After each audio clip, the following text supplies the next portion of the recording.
Hola, buenas tardes México, buenos días Japón, mi nombre es Chucho y hoy les voy a hablar del Nintendo 64.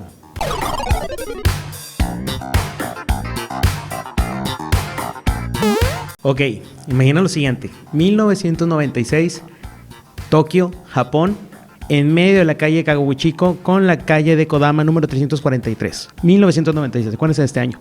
Está una sala pequeña, mucha gente importante, hablando de lo siguiente. Se viene un rival, PlayStation. Se viene otro rival, Sega Saturn. Entonces, no puedo decir el nombre porque podría pasar muchas cosas, pero termina en Nagatomo. Dice lo siguiente, hay que hacer nuestra propia consola. Entonces, empiezan a inventar el protocolo 6.4. Después de casi 3 años fallidos, se logra crear el prototipo que viene siendo conocido al mercado como el Nintendo 64. La verdad, toda esa introducción es una mentira, pero bueno, cosas que sí son reales es que el Nintendo 64 es de 64 bits. Corre a eso porque su antecesor, el Supremo Super Nintendo, corre 32 y el Nintendo a 16 y pues de eso pues ya no hay otra cosa. Entonces, ¿por qué se crea el Nintendo 64? ¿Cuál es lo especial de ello? ¿Por qué a la gente le gusta? Para empezar, a los 90s Kids le fascina porque fue una transición del 2D al 3D. Se tienen muchos juegos, se inicia con una nueva ola de juegos que están en tercera dimensión, conociendo como Mario 64, lo que viene siendo también La Leyenda de Zelda, Ocarina del Tiempo, que pues para muchos es el mejor Zelda de todos, lo cual yo difiero, pero bueno, eso será para otra cápsula. Continuando de eso, se tiene un estimado de ventas muy alto hasta esta consola, total de ser competencia con lo que viene siendo el Sony PlayStation y con el Sega Saturn. La única diferencia del Nintendo 64 fue que decidió apostar por cartuchos. ¿Qué es la diferencia del cartucho al CD-ROM? Bueno, se tienen varias diferencias ahí. El CD-ROM tiene más memoria, pero los costos también para fabricarlo es más barato. El problema es que no tiene memoria interna, cosa que ofrecen los cartuchos. Cartuchos, los que tengan algún juego para guardar o así, tienen también su batería, con lo cual se acaba con los años. Esto hace que el costo del cartucho suba y el cual en una tienda te va a salir un poco más caro.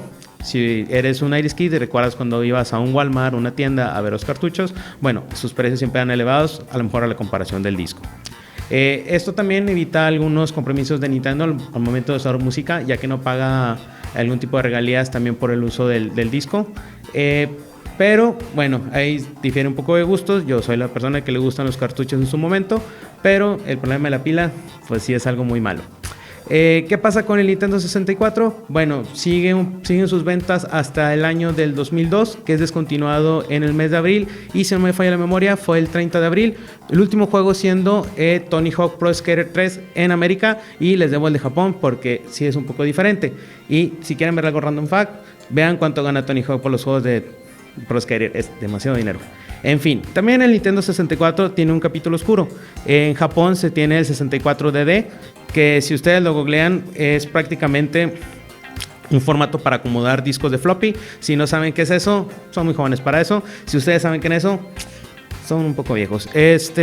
Ahí se podrían realizar o ver videojuegos o jugar videojuegos más bien, pero lamentablemente el éxito comercial en Japón no permitió que ni siquiera se acercara a Estados Unidos, y bueno, mucha gente lo olvida, como el otro formato que le compitió el Blu-ray, cuyo nombre olvidé otra vez, creo que es el Super HD, algo así, pero bueno, me pasó lo mismo. Bueno, ahora que vimos unos datos acerca del Nintendo 64, tenemos una lista de los que son los primeros 10 juegos que se obtuvieron en la consola, empezando con el primero, Super Mario 64, un viejo conocido, y creo que si a este punto tú no lo has jugado, pues te estás tardando un poco. Fue liberado junto al juego de Pilotwings 64, junto con un inicio, digo, no había mucha variedad, ¿verdad? Entonces agarras un juego de aviones muy raro o agarrabas un Mario 64, creo que la opción era muy obvia. Y bueno, continuando con la lista, tenemos el Wave Race 64. Creo que honestamente, si no tuviste un Nintendo 64, si llegaste un poco tarde a este baile, creo que no te tocó jugarlo. La verdad, no se pierde mucho, pero un juego de carreras en jet ski, claro que sí. De ahí tenemos Mortal Kombat Trilogy. La verdad, si has jugado Mortal Kombat, y creo que la mayoría que estaría viendo este video, espero que sí. Bueno, ya saben a lo que va, ¿no? Golpes, 3D, un poco de violencia, cosas que odian los papás. Pero bueno, de ahí tenemos Wayne Gretzky 3D Hockey, que prácticamente viene siendo el primer juego que permitió 4 jugadores a la vez. La verdad, yo no soy fan del hockey, la verdad no conozco muchas personas que sean fan del hockey, pero hay que darle su felicitación por ser el primero en optimizar esa opción. Luego tenemos Wonder Project J2, que la verdad fue un juego que no salió de Japón.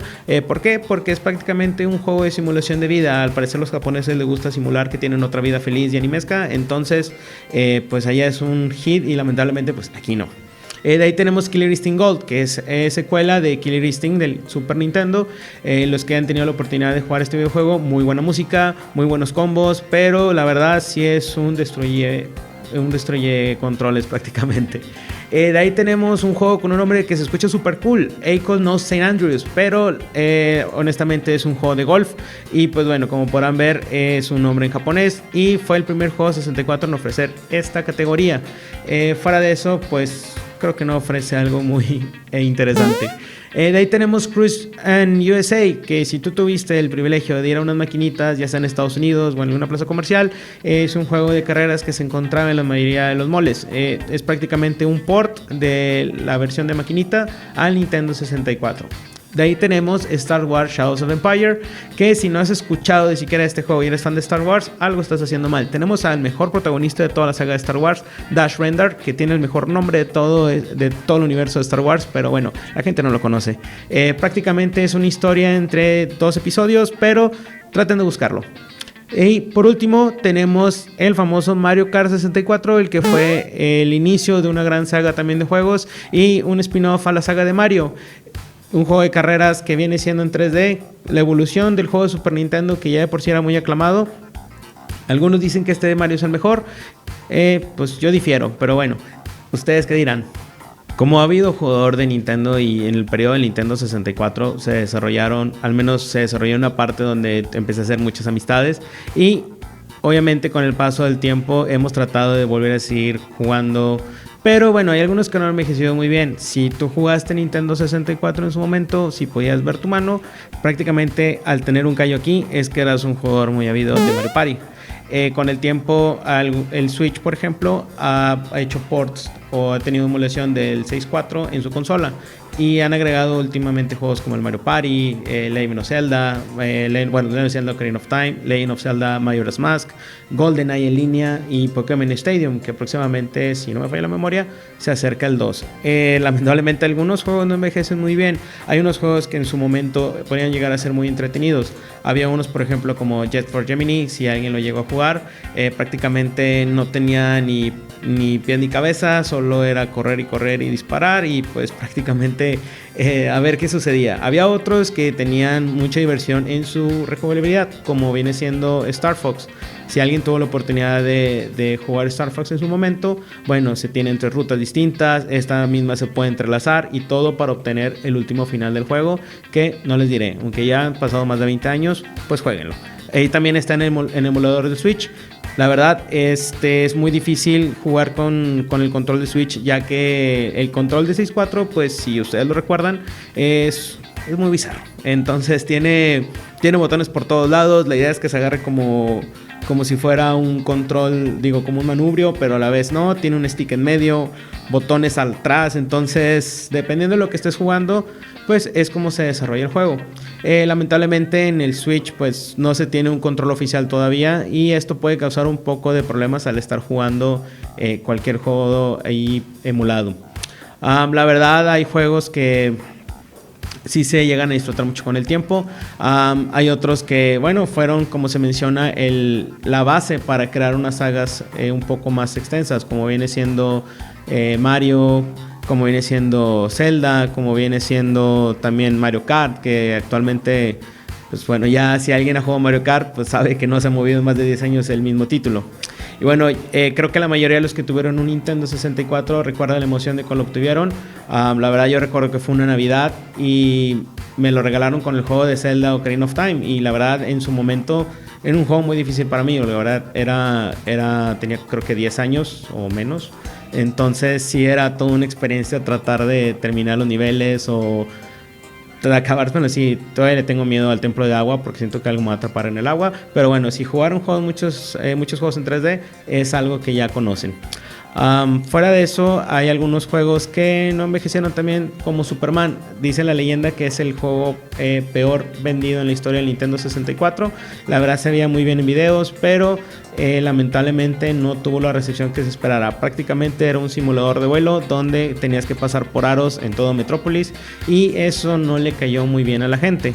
Hubo otros juegos y bueno, muchas licencias aprovecharon para entrar ahí al Nintendo 64. Uno fue, por ejemplo, Capcom, que metió Resident Evil 2 en formato cartucho, lo cual no se jugaba muy bien. A mí me dan miedo los Resident Evil de cámara fija, los viejitos, por así decirlos.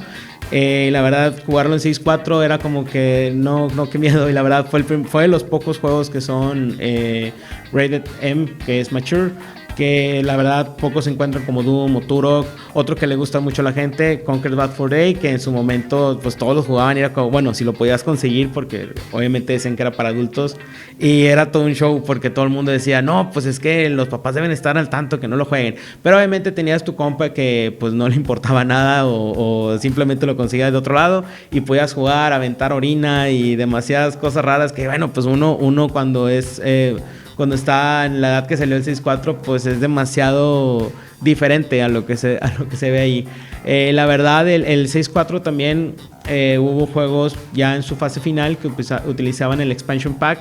La verdad, juegos, si no me falla la memoria, Perfect Dark o Donkey Kong 64 eran unos de ellos. Si tuvieron Donkey Kong 64, era muy padre tener el cartucho porque era amarillo. Entonces era como que, mira, pero tengo un amarillo. O el Zelda Majora's Mask, la primera edición, pro tip, que si lo tienen, vale mucho. Que tenía una imagen 3D de Link. También fue un cartucho que hacía mucha diferencia. El Expansion Pack, la verdad sí siento que fue como que algo para agregar más a Nintendo o costos a Nintendo, pero en fin, en teoría daba mejor empuje a las gráficas, como fue en caso de chips en un Super Nintendo o así. Ya por último tuvieron también un aditamento en la parte de atrás que era para diferentes cosas, como un Rumble Pack, prácticamente para el que el control vibrara en el juego. También se tenía una tarjeta adicional para salvar los videojuegos.